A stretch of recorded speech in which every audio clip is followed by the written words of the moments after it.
Hi, I'm Charlene Taylor. I am the mother of Fraser Holmes, who many of you may know we lost to cancer, specifically leukemia, on December 31st, 2015, after an 8-month battle. I'm also the aunt of Lee. The week of May 10th, 2015, Fraser was experiencing flu-like symptoms. He also had swollen lymph nodes. We all suspected it was maybe tonsillitis, whatever. It progressively got worse throughout the week. However, as a full-time musician, he still went and did his gigs.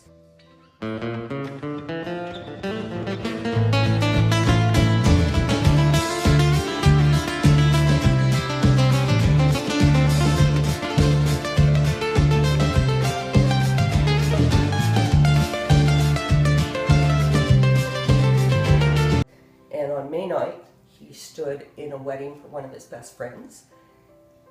Also had to play downtown Ottawa at a live event at 9 o'clock. He left that event. It took him an hour and a half to drive from there to Arnprior because he kept having to pull over and fall asleep.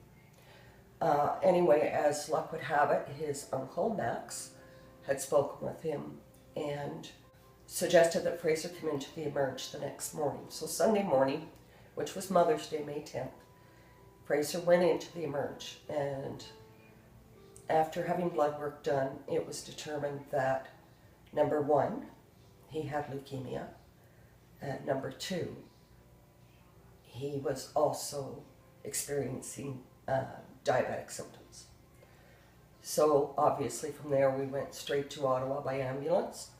And after many tests, it was explained to us that Fraser had a very rare form of leukemia. So at age 28, he had what was called childhood T-cell leukemia.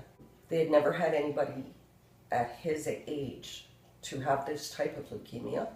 It's extremely rare. Normally you do not get it unless you're under the age of 13.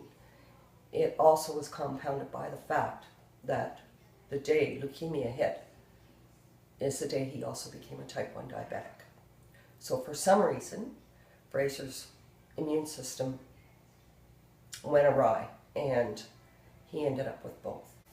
He was in the general hospital for about 6 weeks, undergoing intensive chemo, all in the hopes of building him up to the point where he would be able to have a stem cell transplant.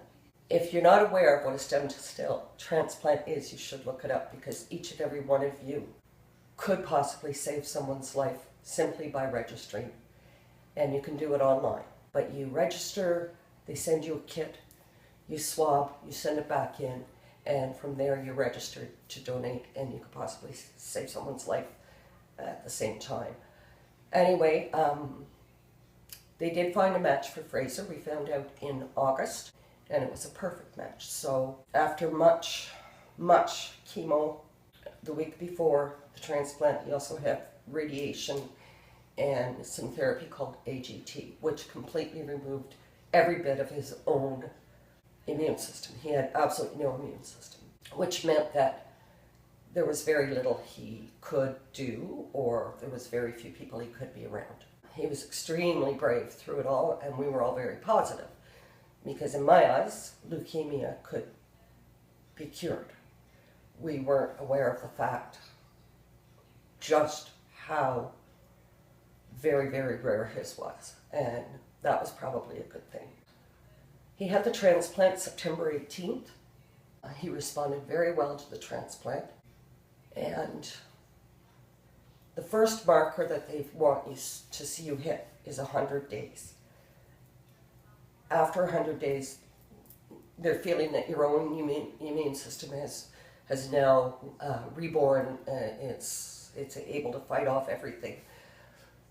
Unfortunately, on December 22nd, Fraser relapsed. His cancer came back, which we were told it would.